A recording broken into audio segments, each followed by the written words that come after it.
The Deadly Abridgment presents Star Wars, Episode VII, A New Hope. Previously, in the Star Wars franchise, in Episode VI, the Jedi returned and with the help of tribal teddy bears defeated the Empire by blowing up the second planet that can blow up a planet. Everything's great. The Republic is restored. Wub wub yub yub. The movie ends. Then, in the expanded universe, Han and Leia had twins named Jaina and Jason, and maybe a third named Anakin. But comics and books based off of movies and TV shows are never canon, so fuck that. Sorry, Mara Jade fans. What happened, according to the people that had the money to make a movie, was this. Some shit happened. Han and Leia had a son named Ben. Since neither really knew Ben Kenobi, it seems like an odd name, but can you picture Harrison Ford approaching Kylo Ren on Starkiller base in Act 3 and shouting, "Chewie Jr., it's Papa Choo-Choo." Ben it is. Luke tried to train him, some Emperor Palpatine-looking guy who is either giant or just likes big holograms swayed Ben to the dark side, turning him into Kylo Ren. But as a guy who went from Sean Quinn to Sketch McQuinner, I'm not going to judge. In that time, Darth Rando and Kylo built up an evil Nazi empire that's basically space ISIS. While the Republic exists and is presumably strong, their military forces are somehow called the Resistance because they still gotta be the underdog. 20 years before the story of VII begins, someone sold a little girl to a salvage merchant on a backwater desert planet that's totally not Tatooine. Who is Rey? The likeliest theory, based on her Force sensitivity and calling up to the sky, "Mom," in her flashback, is that she's Luke Skywalker's daughter, unknowingly conceived with some Keira Knightley-faced woman who thought selling her daughter to slug-faced baby arms was a wise choice. It's possible that she's just some other Force-sensitive orphan, but the way these writers work, she's probably Luke's daughter because all human Jedi that are left somehow have to be descended of Darth Jesus. And now, The Force Awakens. Episode 7. Blue text on a black background. A long time ago, in a galaxy far, far away. Ellipses. The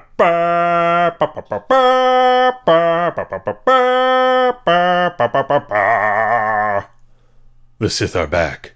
The Empire's been replaced by the First Order, and everybody wants to know where Luke Skywalker is.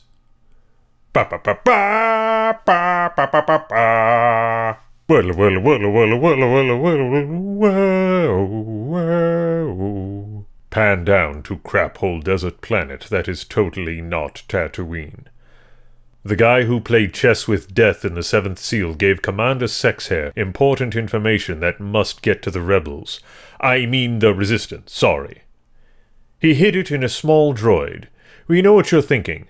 Like Leia in Episode 4? Shut up!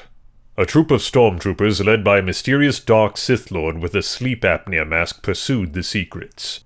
Like Darth Vader, you ask? Again, shut up. This is different. Darth New Guy and a squad of not-clone troopers searched a small village for the information.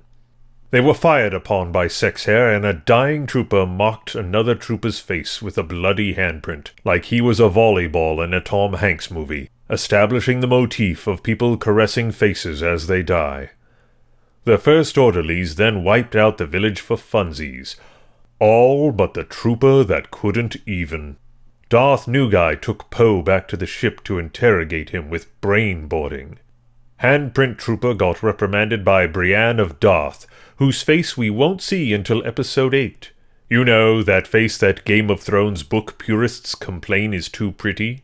Later, on Not Tatooine, after a long day of pulling things out of a Star Destroyer and eating blue Insta-muffin, Ray Golden Ratio Face rescued Beach Ball 8 from Tito, a name I didn't feel the need to change.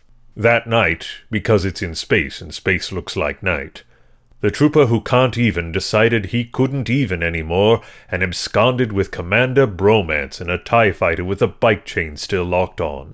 The trooper who couldn't even left behind the only life he knew and his best friend, KNY 75309, or Kenny, his oldest, dearest friend and confidant. The bro who got Finn to ask a girl to dance for the first time at the Star Destroyer box social. If you don't remember him in the movie, it's because he exists only in my headcanon, which is apparently a thing. "No!" shouted Commander Bromance. "We gotta go back for my adorable Pilates ball with a hat." So they crashed the fuck into the planet. The fighter sank into the sand, presumably with Bromance inside of it. The trooper who couldn't even his uniform anymore, and shed it in a meaningful way that represented his departure from the Empire, First Order. He then put on Commander Pomance's jacket, symbolizing his move to the rebel resistance. Teachers, look forward to seeing that imagery referenced in reports about the movie. Can't even found B.B. King and Kiera Jedi Knightley because reasons, and they ran like hell from First Order ships while you shouted at the screen, "He's not holding your hand for your sake, he's holding it because he needs something to cling to!"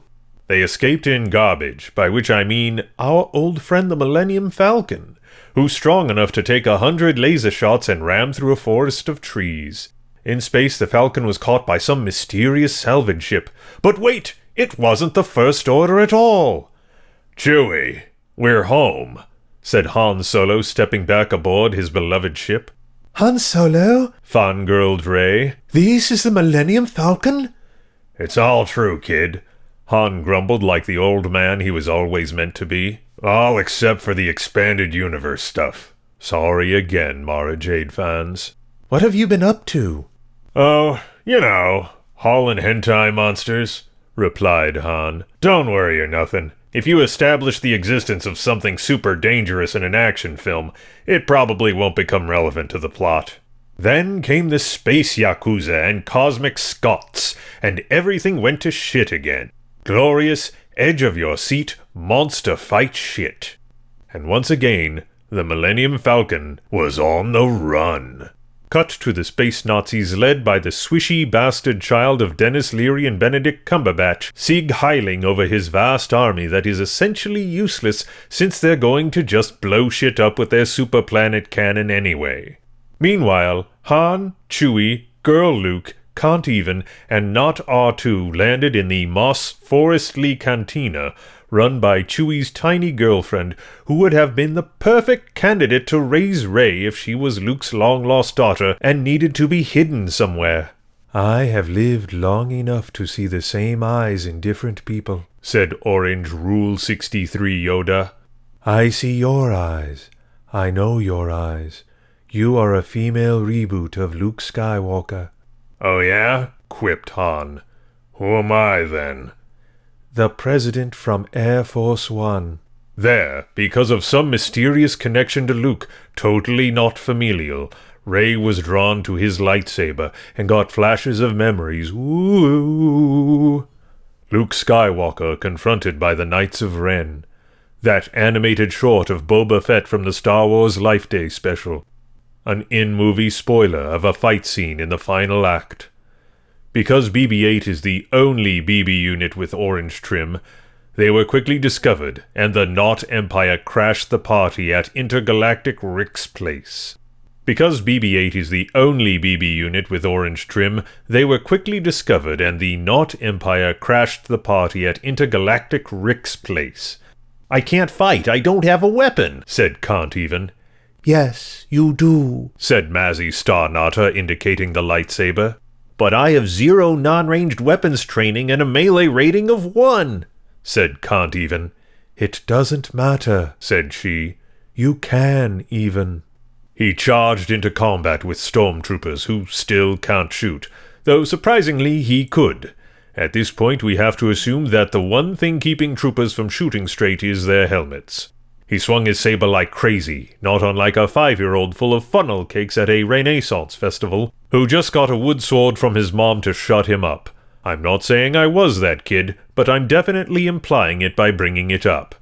Naturally, he got his ass beat by a trooper with an electric shillelagh. "Kenny! Remember him? The bro from my headcanon?" "Traitor!" And bam! Can't Even was on his ass. And everyone agrees that this would have been the perfect fight for Phasma to have been the badass in. It would be one other thing for her to do besides glower from inside a helmet and lower shields. Darth, the guy from The Girls, kidnapped Rey because why look for an easy-to-read map with cartographically designated locations on a thumb drive on a droid you can find with a sensor sweep when one can just try to break someone's will and steal it from their brain, and then have to draw the map by hand in 3 dimensions. "Ren!"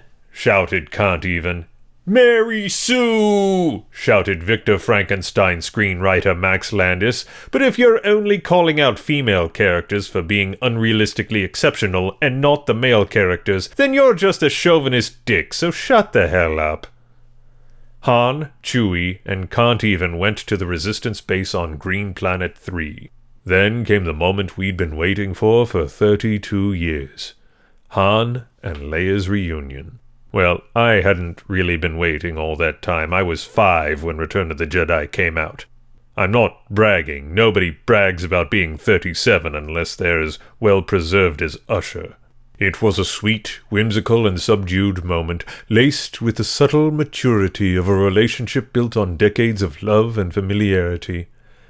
"Hey there," said Han. "Hi," said Leia. "Looking good," said Han. "Say otherwise and I'll rip you a new one on Twitter," said Leia. "Don't get into a battle of wits with the woman who wrote Wishful Drinking." She paused. "I love you."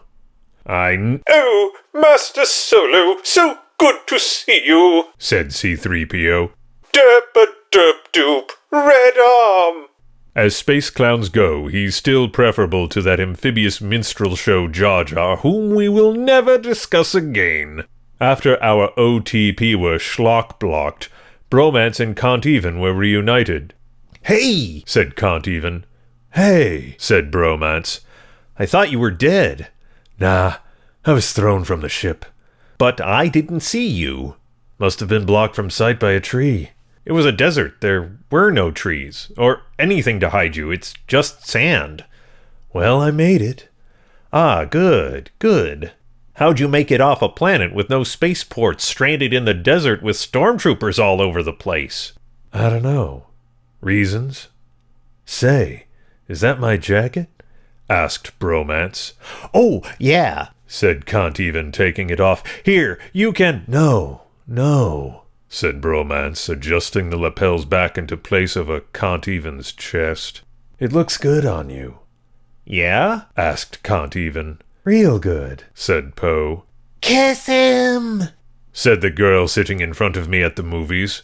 And they did, in her headcanon, a term I'm pretty sure I'm using correctly. Inside the base, BB-8 met R2-D2 and mooned over his inactive form like Wall-E, crushing on Eva. For a translation of the robot dialogue, visit Archive of Our Own, or DeviantArt. I'm sure there's something like 4 fanfic accounts of it by now. Or ask Bill Hader, he's the supposed BB-8 dialogue consultant. Seriously, it's in the credits. Back on the Death Planet, Kylo revealed his plans and his flawless hair to Rey before he tried to steal the info from her brain. "I see you're abandoned on a planet. All alone. Wom. Nobody loves you. Wom. And that's when girl had to brain slap a bitch. Wom. Darth fucking Vader. Brain slap. Boom. Bitch goes running. "Oh, hey," she thought later. "I guess I'm a Jedi after all. I'll try brainwashing people to get me out." Just goes to show, you never know what you can do until you try. Like Jedi mind tricks. "You're going to let me out of these restraints and leave the room," she told Stormtrooper JB-007, played by Daniel Craig, which I am not making up, and is freed. Back at the Resistable base, the Resistables tried to figure out how to destroy the weapon that was built right under their effing noses. Among those noodling the Death Star Grande con Queso were a Mon Calamare Fritti Parmigiana that may or may not be General Akbar, and 2 cast members from Lost and Alias. "So it's a Death Star?" asked Han. "No," said Alias Guy.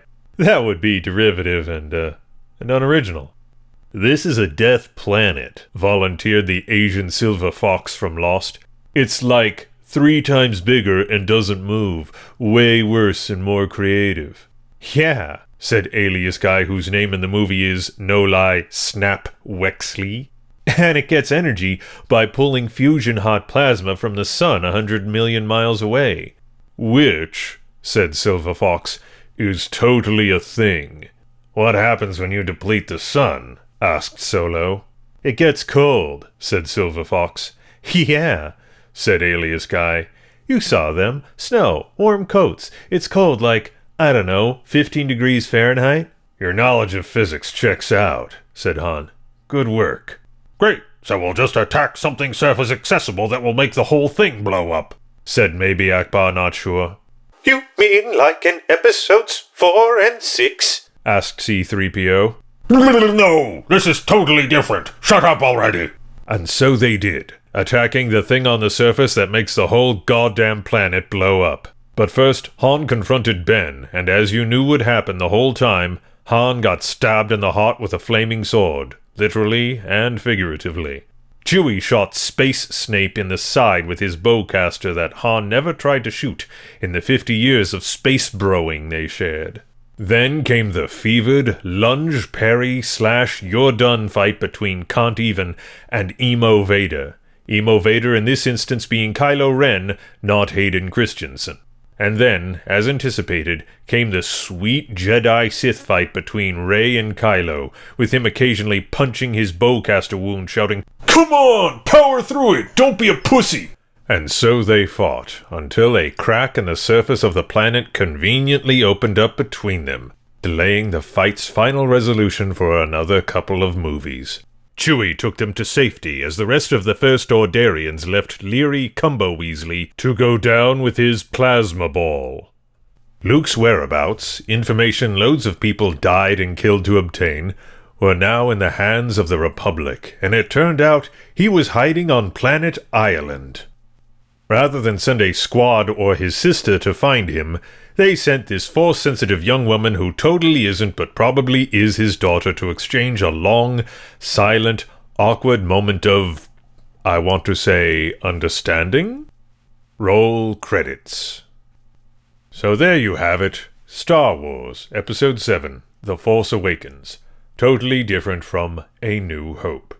In this chapter, a small droid with super important information and a guy with an alphanumeric name who's on the run land in a shithole desert planet where they meet an orphan with whom the Force is strong. There's a huge group of bad guys led by an evil Sith Lord in a black mask who takes orders from a wizened old rando who's strong with the dark side of the Force and appears in holograms. A planet that blows up other planets blows up a planet. Han and Chewie begrudgingly fly in and help out. A father and son fight over a space station chasm. The freedom fighters fly in and blow up the planet that blows up planets that blew up a planet by exploiting an easily accessed thingum with a wave of ships by guys in red-orange jumpsuits and white helmets. So shut up about it already, they're different movies, it's like comparing apples and apples grown by J.J. Abrams. Thank you.